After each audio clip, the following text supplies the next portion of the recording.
myself started hating me. I'm like, well, I thought you were black. I'm like, I am black, but I'm from the Caribbean. We have had black prime ministers who have done us in. So the issue is having a person who has the right politics, not just the black color. Anyway, so the project I was working on was this notion that racial domination perhaps is more effective when it becomes grammatical. Think about grammar. Yeah? You learn grammar in schools, but in truth, you acquire grammar through social interaction. It becomes sort of, that's the way it is. So I claim that there is a racial grammatical field where we don't even contest. And therefore, in the US context, you may go to a black college, and we call them in the US historically black college. We have a term, HBCU, historically black college and university. 95% of the colleges in the US are white. We don't call them HWCUs, historically white colleges. Or we have movies, and in the US, whenever there's a movie with 3 or 4 blacks, it's called a black movie. But most movies are white movies. Most TV shows are white TV shows. We don't call them white. They become normative, yeah? Or you go to the store and buy a cream for your hands, and it says, this is from normal to dark skin. The next one, from normal to dark skin. So is something wrong with us? Universal, the normative is what? White, yeah? Or you buy a Band-Aid, and it's called flesh tone. Whose flesh tone? My beautiful brown flesh tone is not there. It is the assumption that there is a normative, universal sense, and anything that deviates from the universal, i.e. white, becomes deviant.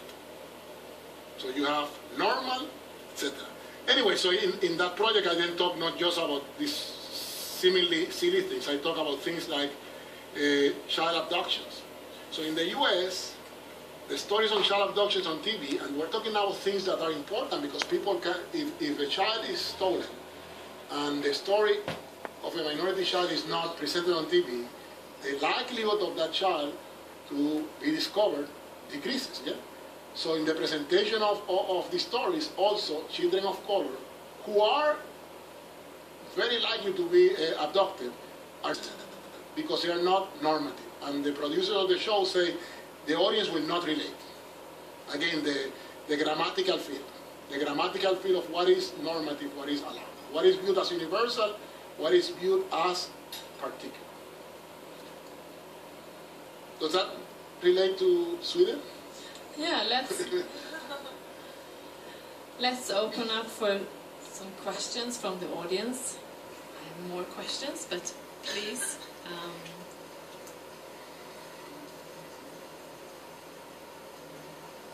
Hi, thank you for your presentation. Dominacion from the National Touring Theatre. I have 2 questions.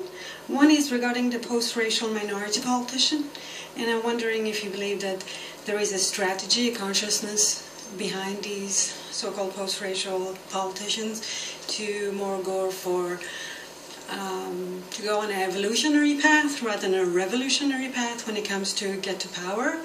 So Obama has made it as a conscious choice to not be the revolutionary Jesse Jackson or Al Sharpton, and instead take these more strategic paths to get to power.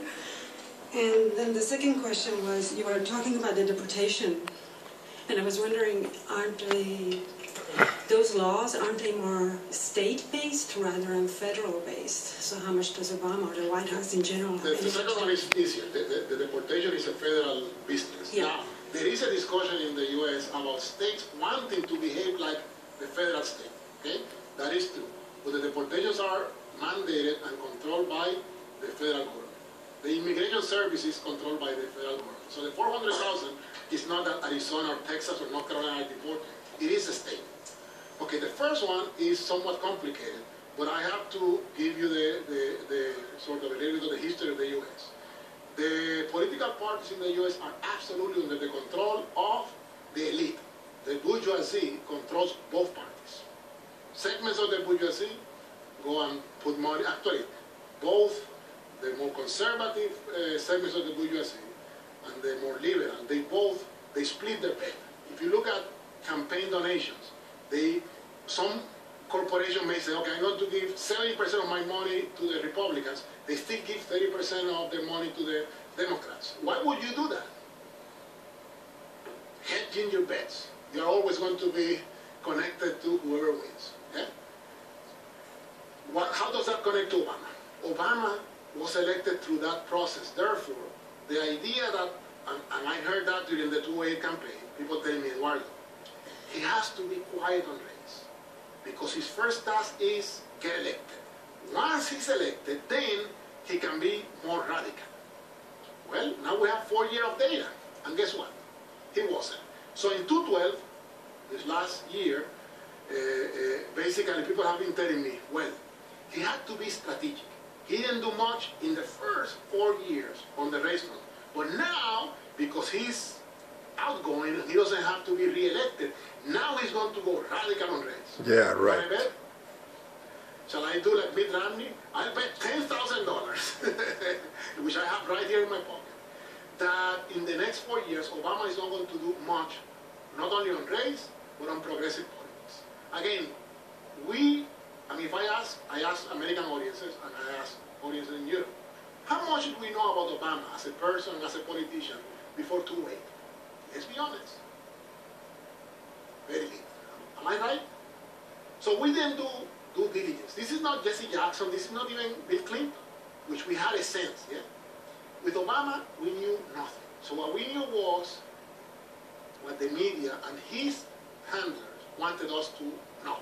He became this miraculous figure, this black man, half white, half African, which actually helped him in the US, at least in 2008. Had he been, his father being a black man from the south side of Chicago, it would have terrified America.